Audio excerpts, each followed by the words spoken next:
Damyean Trier in the house, dropping them bars for the New York Knicks. We 13 and 48, but we don't care. We out here. It's different this time. Shout out to Fizz. Shout out to the kids. Let's go. Yo, Trey. Yes, sir. Did you see the box score? I can't believe it. The Knicks got a young Yo, core. Terry. What up? This feels like a dream. For the first time in forever. The Knicks got a young team. Yo, Trey. Yes, sir. Did you see the box score? I can't believe it. The Knicks got a young Yo, core. Terry. What up?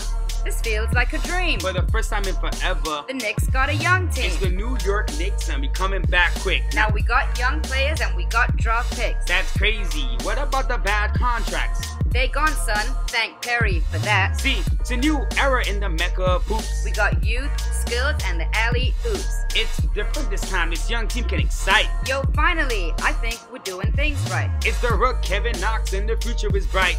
Dunking at the Garden, then home for Fortnite. Bringing back the Pumas and he's looking real mean. Most importantly, he's only 19. Whole team Dot got the three-point shot. When he's rocking the headband, he's about to get hot. Frankie Smokes French Prince doing his thing. Playing defense, standing up to the king. Dennis Smith, flying high, sky's the limit. Said he wanted the ball and damn right he did it. And he got the co-sign from J. Cole. When he gets up to dunk, he's taking soul. Now Mudiay's balling, it's quite the sight. Fizz wasn't kidding, he got him right. Even Vonleh and Ellington showing their worth. We fixing the bus, it's a major rebirth. We got Mitch, Big Meat, catching the lob. Perry nabbed him quick, yo, he's doing his job. He blocking threes, throw it high, he's catching a rock. Stay out the paint, you about to get caught. Stop ISO Zo. I say no. Trier is the man, he puts on a show. Undrafted. The whole league passed on the kid. And he's rocking our hoodie. Look what we did. Yo, Trey. We here. Knicks got moves to make. I can't believe the unicorn turned into a snake. It's all good. That's right, we got Mills and Scotty P. And we got a young core. Don't trade for AD. Woo!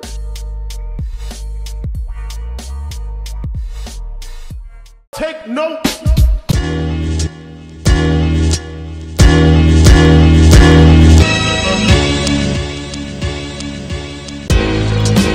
Big Meech. We're here. My man, Alan Houston. It's different this time, but it sounds like you're Reggie in town. But what we wanted to do in today's show was kind of just take a step back and look at our young core of guys that we have right now, because we do have a nice, young, exciting team. We're the youngest team in the league, as we've said many times. And we want to kind of just evaluate each person, right? Yeah, so like you said, we have a young core, which is crazy. The Knicks never have a young core. It's a weird thing to be a part of. This is we're gonna get later on. We're gonna get into questions about free agency because we want to see a kind of what happens with this young core if we're going after superstars. There's some very interesting questions there.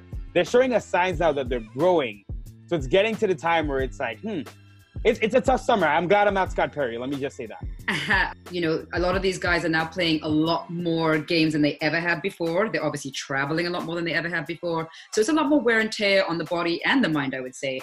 And I want to start with talking about Kevin Knox, who's our rookie this year. He was our 9th pick in 2018, which is now last year.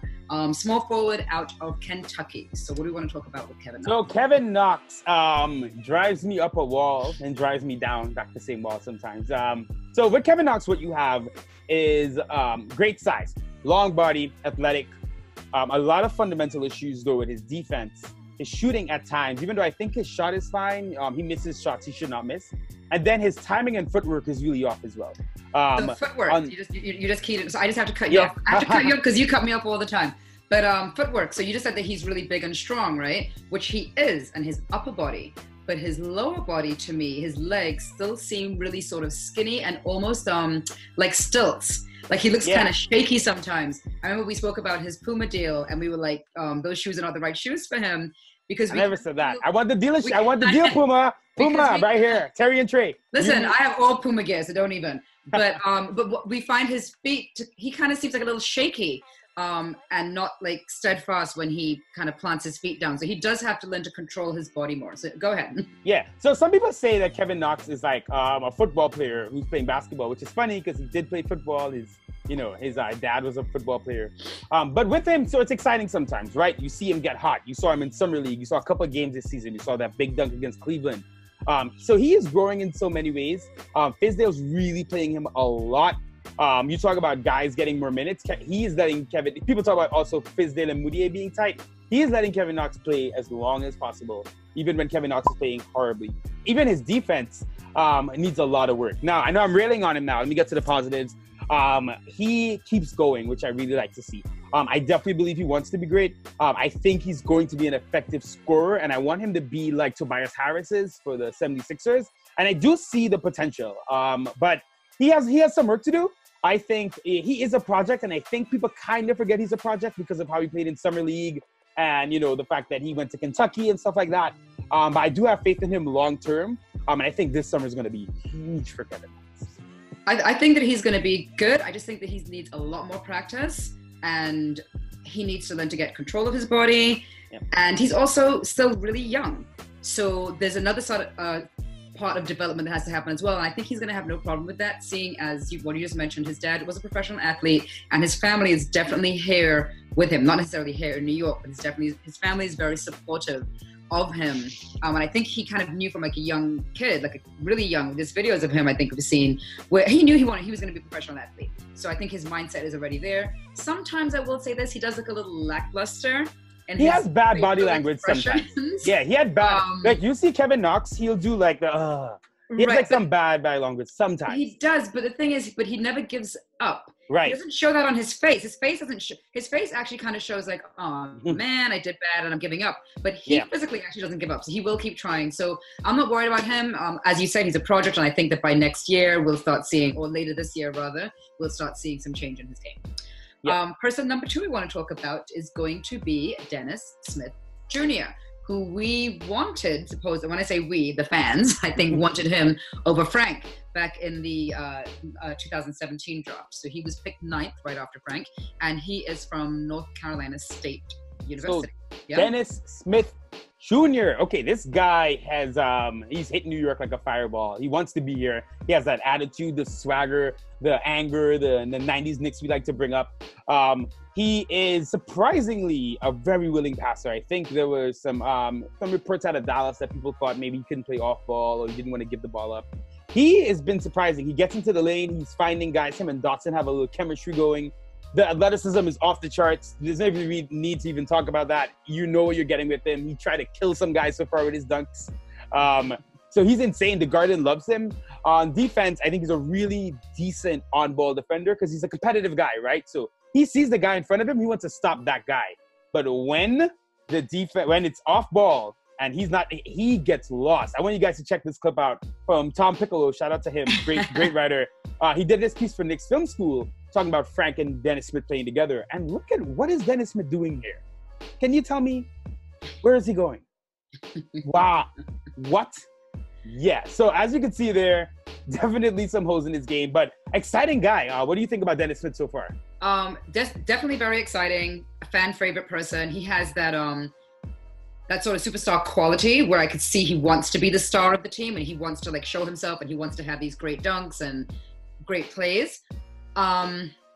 Sometimes I feel he might be a little ahead of himself, like he's not quite there yet, and he needs to maybe be a little bit more patient, but really just like a little bit, because I think he's a great player. As far as improving, I think, as you just said, off the ball, because that clip was hilarious, because he's standing there and it's like, I'm not as well versed on basketball as you, but even I noticed stuff and I was like, wait a minute, why is he here? Like, who is he guarding? He let this guy run totally past him. And normally I don't see those things, and I definitely saw it. Maybe because Tom Piccolo was also calling it out, but I definitely saw that with him. It was pretty ridiculous, yeah. I'm not worried about him, but I do want to know if he's going to be staying with us next year. Even though all the signs right now and the arrows are pointing to yes, he's going to be with us and the fans definitely want him here. I don't know what Scott and Steve's angle is and what they're planning to do with the team. I think, he's going to be with us. Well, the big thing is that obviously Kyrie Irving and Kemba Walker are 2 potential free agents and they literally play point guard. Will Dennis Smith be happy being a backup? I don't know. He seems like the kind of guy who needs to start. But what I will say is he definitely wants, like you said, he wants to be a star. But I think less than just being a star, he wants to be great. You can see he really wants it. I think, him and Fizz having that long talk was excellent. Him getting, really listening to Fizdale about nutrition and then going shopping with the Knicks nutritionist to change his diet. Those are really good signs that he's someone who's taking this seriously. I think he wanted to be in New York, and you can tell from his social media posts, his general act, everything, his activities since being here, that he wanted to be here. Not like Ennis. Not like Ennis. Not in that overbearing way. Exactly. Yes. He wanted to be here, and he's proving it on the court. He still has, he's still a little rough around the edges. He needs to work on the turnovers, though. I got to give him a shout out for that Spurs game. It's 0 turnovers in that game. And he's kind of finding his way. It's funny. You've seen his playing time go up and down, right? He had a couple really good games. Then that game, he gets benched for Mudiay. Last night, or whenever you see this game, 2 nights ago, the night where we beat the Magic, he didn't play at all at the end. It was all Mudiay. So there's this, there's a little stuff going on there, but he definitely has the talent. He has the excitement. I'm really impressed with his passing. I really thought he was a bit more of a selfish player. And he's not. Right. That's good. However, that's really good. Shooting is atrocious. He's shooting something like 50%, 55% from the free throw line right now, which is since being with the Knicks. And his 3-point shooting is like 25% or something like that. So he's got to improve there. He's got to improve there. He has like a weird little hitch. It doesn't look smooth, and so I got to see what he does this summer. But super talent. I'm glad we have him now. Cool. And the third person we want to talk about tonight is Damyean Dotson, who was picked in the second round, picked 44th in the second round in the 2017 draft. He is from Houston, Texas. I like Dotson. I know back in Summer League, we were kind of like, what is this guy doing? He's supposed to be stepping up. He was like one of the older guys. But I think he's at like around 24, 25 right now, about to turn 25. What I'm seeing from Dotson is these great little sparks of energy. Yeah. But he's an all-round, really good, solid player to have on the floor at any time of the game. Now, I know he's been having these little hot streaks, so he's starting out really hot, scoring some great three-pointers, and then he kind of disappears into the game. But that's okay, because if that's what he does for us, if he's able to come out during one quarter and do that for us, then fine, because the rest of the time, he still is a valuable player on the floor. Well, what's good about that? So I'll say we definitely want to challenge him to do more than that. But I will say that, to your point, he plays defense no matter what. So even if he's not making his shot, he's playing defense. But there's so much potential in his three-point ability. People say it, he reminds them of Klay Thompson. Now, he will never get to that level. I mean, let me not say never, because you know what? Dot surprised me. But I really think he has that level of talent. But if you look at it, playing defense, hitting threes, running off ball, kind of the hallmark of what Klay Thompson does for Golden State. And to have a guy like that doing that for us, it's valuable. Shooters are always needed. I love how he gets around at the perimeter. But he's weird because you look at his shooting and you talk about these hot streaks. It's not like Tim Hardaway Jr. who's just throwing up. I can't stop talking about Tim, right? But Tim would just throw up a lot of random shots. Dotson usually takes good shots. So it's kind of annoying sometimes when you see him go like 6 for 6. And then the next game, he's like 0 for 4. Yeah. And you feel like a guy like that should be a little bit more consistent. But I do think, he's found a role on this team. I think he's probably going to be starting at the 2-guard position for the rest of the season. And I'm glad he's gotten an opportunity. I think Dotson, he's a mature guy. He went to college, finished school.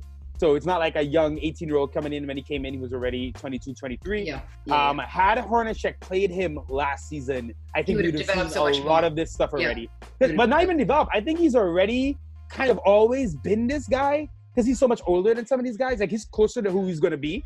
Right. So what are you saying? If he was playing, if Hornacek had played him, we would have seen it. Is that what you're saying? I think we would have maybe not everything we're seeing right now, but I think we would have seen a bit more. I mean, he finished last season. I think he scored 30 points in his last game of the season, and he wasn't playing that whole time. So I'm like, if that guy had gotten some more minutes, might have seen some more out of him. Gotcha. I mean, he's think about this. He's 5 years older than Knox. He's definitely a lot closer to whoever he's going to end up being than some of the young guys. But I love that. Consistent. I love guys who play defense. I love guys who hit shots. We're lucky to have that on this team as well. Cool. Our fourth guy tonight is going to be our second round pick this year. I want to say this year, but you guys know what I mean. 2018. Our 36th pick, Mitchell Robinson. I'm so excited about Listen. I don't even have the words. That was like real extra, by the way. Listen, have you seen this guy? Yes. He's dynamic. He's dynamic on the floor. Watching him, listen, he could score 0 points and just block all day. And I would love it because his blocks are they're so in your face. They're so just like, I don't know. There's something really, really exciting to watch about his blocks. And then it's not just when he's blocking because he's playing like that, he's becoming a problem for these guys. Oh my God. People are going to start game planning for him very soon because they're realizing they can't run their regular play when he's on the floor. Like they just can't. he's in the way, his hands are up, he's in your face, and he's and then rebounds. But let's talk about his blocks first, because let's talk about him as a human being and sent from the heavens. I am completely blown away by his development this season. We knew from the jump that this guy had a natural athlete. We watched him in summer league, and he was just moving so well. You brought up a great point last night about him running up and down the court and how quickly. Ends. So he's just like a natural fluid athlete at 7'1". We see the blocks, but we're seeing the fouls, and we're seeing that on defense sometimes he's not able to. He's making bad decisions. He's too eager. Maybe he has butterfingers. He's not grabbing the rebound. All of a sudden, this guy's hands are a magnet. He's getting everything. He's intimidating like veteran players. Like, there are veteran players on the Magic last night that were literally looking at the rim like, yeah, I'm not going to go that way. Yes. Another thing about him really quick is that, so he's improved his game, right, in all these different aspects that you just mentioned. Right. And he's done it so quickly. Like, I wasn't expecting to see this now. Like, I was expecting to, what I'm seeing from him now, I was expecting like after the summer, right? He's gone through the season, had his summer training, comes back like this person. But no, quick up and down the court, not losing the ball how he was, not getting into foul trouble. Like, it happened, to be honest, it felt like it happened in 2 weeks. It's so funny. So I want to see kind of like if this continues. Because the way he's playing right now, I mean, last night was like 17, 14, 6 blocks. Like, these numbers, these numbers are like superstar numbers. They don't even make sense. His rebounding, the blocks were always there. That's the thing. Because even when he played limited minutes, he would always get a couple blocks, a couple alley-oops. But the rebounding improvement, like the ability for him now, he's so much stronger, it seems. Which is weird because guys don't usually get stronger during the season at all because they're losing weight a lot because they're playing so far. They don't have the time to really bulk and like go. They're really going to the gym and lifting like they are in the off season. So he's learning so quickly. It's kind of scary because you feel like, is this just gonna keep happening? Like, so people talk. I mean, a big thing. I don't want to throw this. I feel like it's too early to throw this out there, but I will. I'm throwing it out there. A big talk was, we lost KP, we lost a real superstar. We're hoping to get some more superstars. That was our first real big young talent. Right. The rate Mitch is going, you can almost, I don't think he's on KP's level now at all, obviously. Right. But the rate he's going next he could get there. And it won't be the same way. It's not like he's going to be shooting threes like KP, even though I want him to shoot some more. He's not going to be the same player as KP, but what he's doing, he's so effective with what he does. What a weapon in the chamber for the Knicks. Two more things I want to say about Mitch real quick. Even though you're saying, we're not necessarily expecting him to shoot the threes the way that KP was, but let's give him the opportunity. Let's see him actually try to score. Let's see him take the summer and learn to shoot. Then he comes out as a triple threat. Right. Then he's like doing everything. He's doing everything. It's interesting you brought that up because he has like his shot in practice and in high school, like so most big men, like you watch them shoot, it just looks like it's not gonna happen. Like, it's not even like, it's like their form is so off, it's just never gonna happen. They just don't have the range, of the ability. Mitch's shot looks decent. Right. And it's not broken. It's not like Markel Fultz, the hitch and the whatever. Right. Like, his shot looks decent. He's attempted, I think, 0 threes this season. Okay. So I do want to see him at least take a couple because there's some plays we give him the ball and he's wide open at the 3-point line waiting for someone. I'm like, and maybe he could shoot. Triple threat for sure. And the second point about Mitchell, I can't wait to see him block and dunk on KP in your face. He's good. Listen, KP does not want to see Mitch. In your face. The way Mitch is playing, like he's, I think the best way to describe it is really a problem. Someone called him last night the blockness monster. Nice. That's great. But he feels like a monster on the court, doesn't he? Like Space Jam, he feels like a monster. Like, big, long, can jump high. He's way more. And KP was pretty athletic. He is more athletic than KP was. So I'm like, wow, like what a pick. Knocked it out the park. This very happy. Seriously, again, I'm going crazy. Look at that jersey behind me. He could be someone like that. I'm not going to say the name. But Okay. The fifth gentleman we want to talk about tonight is going to be our undrafted rookie, Alonzo Trier, who is from Arizona. Yeah, he's out of Arizona. Yeah. He was there with Kadeem Allen. A lot of people don't know that. Okay. Kadeem Allen was a senior when Zoe, I think, was a freshman. Okay. And Lauri Markkanen from the Bulls. Okay. So Trier, you kind of know what we're getting with him. What I want to talk about is his ISO game's amazing. He had that crazy play last night with the spin move, everything. his ability to score is unbelievable, and he's shooting so efficiently. That's really impressive because guys like him, who are ISO players who hold the ball, make their move, try to shoot. Usually they can score, but they don't shoot that well. Like they're taking 10 shots, but they're making 3 or 4. Right. But he's shooting really efficiently. I think he's shooting 40% of his threes this season as well.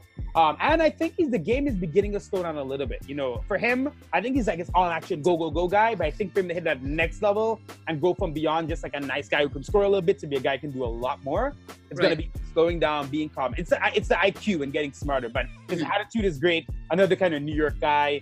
Great fashion choices. That hoodie he was wearing the other day with the amazing. It's really, but I really, great pick again. I mean, not even a pick. Great job again by Perry. Right. No, they signed him right after the draft. Literally the second the draft finished, the Knicks signed him. So gotta love what they did there. What I like about him is his ability to get off the bench and score, and to be sort of a vital part of the team and like help them in whatever their process is that night. He kind of and you know, every team needs to have like a 6-man off the bench, and he reminds me of Nate Robinson, who we had, and then also J.R. Smith, those 6 men off the bench. One thing I will say though is that unlike those guys, and J.R. Smith a little bit, but he's not a good defender, but he's a willing defender. He's not one of these guys who doesn't want to defend. Yeah. So I think future's bright for Zoe. Our 6th person we want to talk about is someone who we have not been seeing much of. Frank Ntilikina. So what's really upsetting about this, so he has a groin injury, right? Which can go on for, we don't know how long, and it's a pretty serious injury. So he's been on the bench. So we have 21 more games left. You know, I don't know how many of those games he's going to play. Every time he starts to get a little hot or starts to, you know, every time that we see him back on the court and we're like, yeah, okay, that's what we want to see from him, and he starts doing it, there's an injury that happens, and then he's off. So now I don't know, is he going to get back into his rhythm? Because now he has a whole new team. Right. And a whole new team. Yeah, and what's really unfortunate, it's so weird because Frank seems like he's always injured, but he played 78 out of 82 games last year, which is really impressive. Like even, you know, a lot of superstars don't even get that, you know, that high in terms of games played. But he picks up these little niggling injuries. He had his ankle, now the groin. But like you said, bad timing. Did you have a shoulder injury? A little shoulder thing with the shot. Yeah, exactly. Good point. I think with him, what happened is I've seen a lot of people have been looking at his numbers saying they're the same stats as last year. He's not gotten better. I completely disagree. I will say this. Has Frank developed how we hoped? No. I do think he's a little bit below schedule, or behind schedule, I should say, compared to what a lot of us hoped. That said, I've watched his play this season, and he is playing faster. He is playing more confident. Even if he wasn't scoring, he's a more willing shooter. Last year, you would see him literally freeze with the ball and not know what to do. This year, I see fluid. Even if he messes up, I do see him making a quicker decision this year. Now, right before he went down. So remember, Mudiay gets injured, and obviously you don't want anyone to get injured, but it was a good opportunity for Frank to really play point guard now and get some serious minutes. First game, plays really well, foul trouble. Doesn't get to really play like he should. Second game is playing really well, injury doesn't come out for the second half. Right after that, KP traded, Dennis Smith comes in, Mudiay's back, and now, like you said, he's jumping into a team where he's been not played for 13 games now, which is a long time. Yeah. And it's going to be, and he's not going to come in and immediately start playing well. Like I'm pretty sure he's going to have another restarting period. It is, but the thing is with Frank is that, you know, he's willing to work, but it's so hard to make a judgment on him right now simply because the team is so different and we got to see him play with this group. Now, he's not going to be playing too much, a crazy amount of point guard anymore, and now that Dennis Smith is here. Right. So, and we want to see how that works. It's going to be hard for him to 5 minutes. I will say this.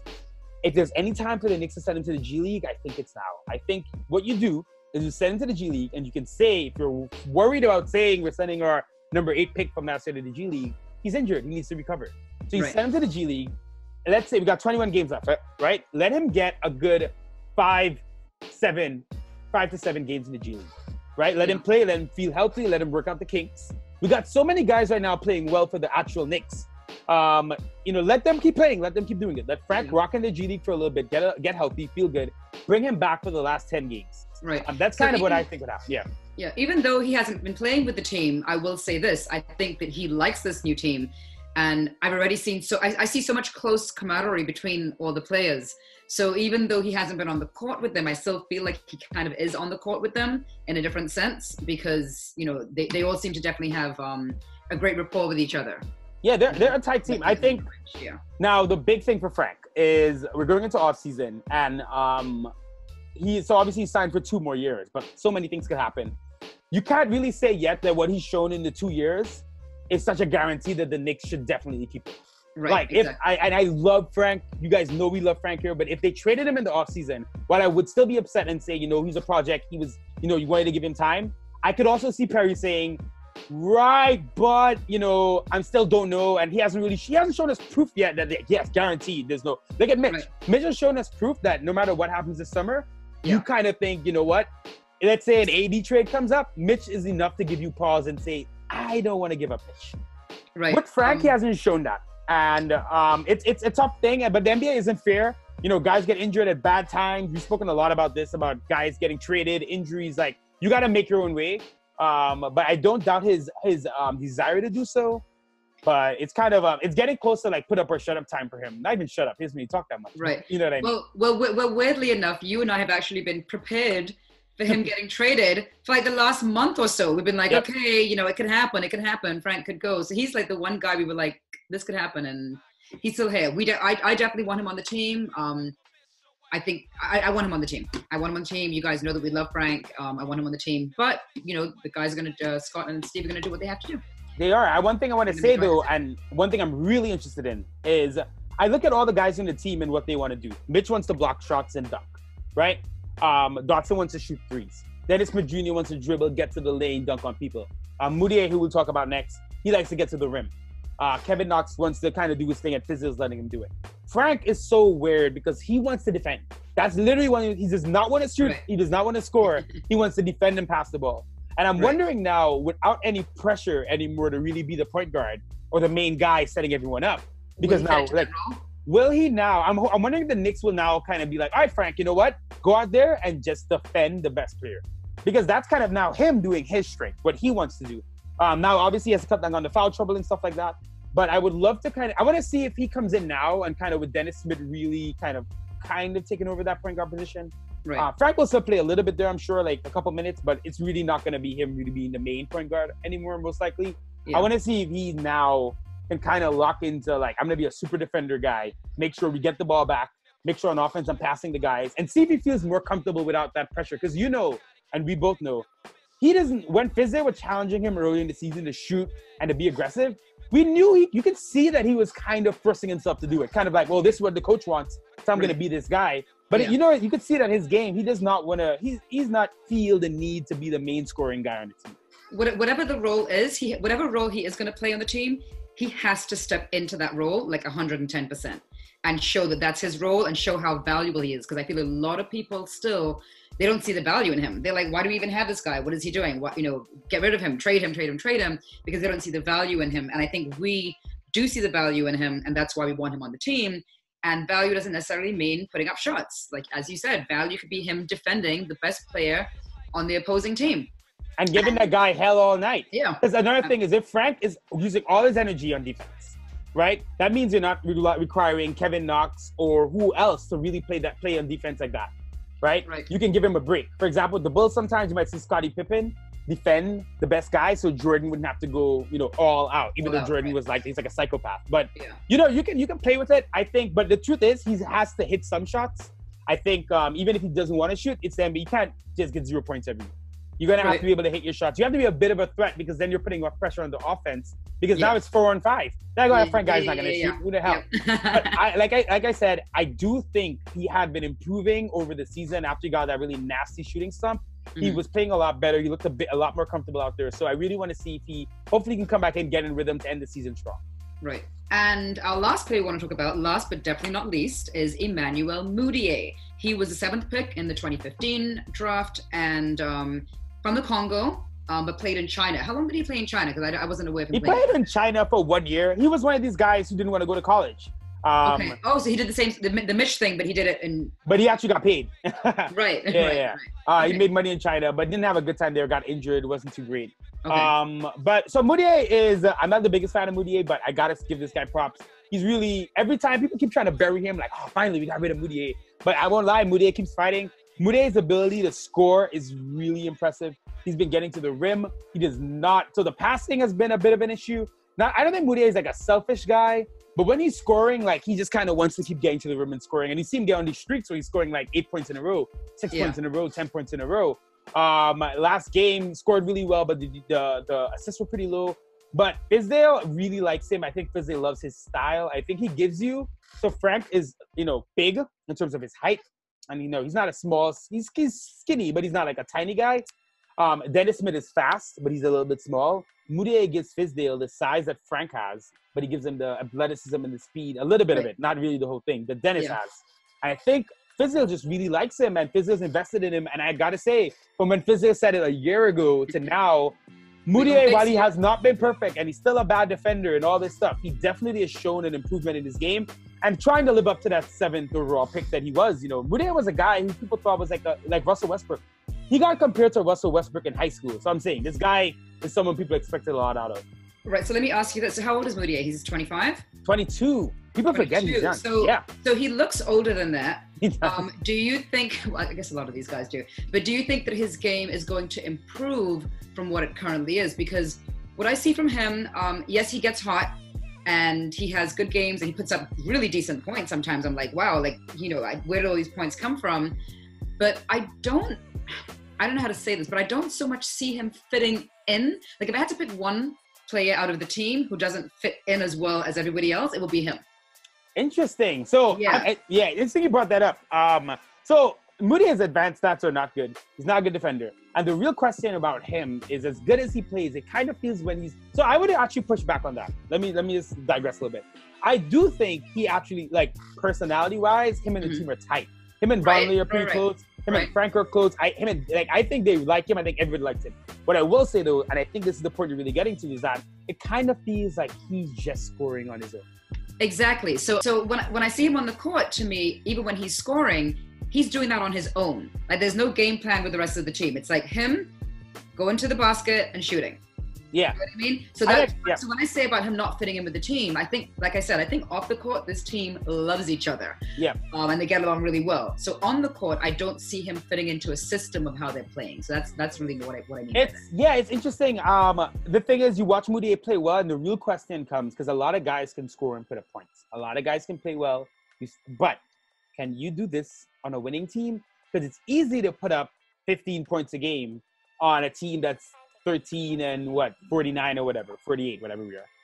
Mm-hmm. When you're winning games, right? The things you do to score when you're just a bad team and it doesn't matter are very different from the things you do to score when you're a good team and you're winning games. Right. I think the biggest question to Mudiay remains, is he a good player on a good team, or is he just a good player on a bad team? And like I said, I will listen in the comments. If you think we're being harsh on Mudiay, I want to hear it, because I'll be honest, I'm not the biggest Mudiay fan. We are being a little bit harsh. But he's also on a 1-year deal. He's about to be a free agent in the next 2 months, 3 months. His cap hold is high. Will the Knicks, even though he's playing well, I do still think the Knicks have bigger plans for what they want to do. And we do have Dennis Smith Jr. now. So it's not like we don't have someone who can be the point guard. But I got to say, man, the guy keeps fighting. And a guy like this, I could see a scenario where in like 3 years, he's actually the point guard. Right. To say. And we all love him now because like, we tried to throw dirt on this guy for a year, and he just kept coming back. And he was persistent. Outside of the bromance that's going on between him and Fizdale, I don't think he's going to be here next year.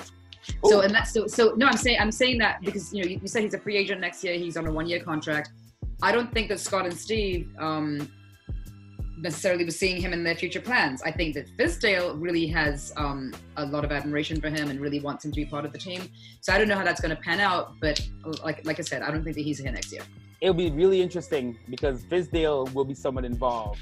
If Fizdale is like, I want Mudiay here, 100%. Oh, so then he's here. No, but it'll be interesting to see, how that works. Because so far, the three-headed monster, Perry Mills and Fizdale, it really feels like they're moving like a unit. Like they're really really been clicking.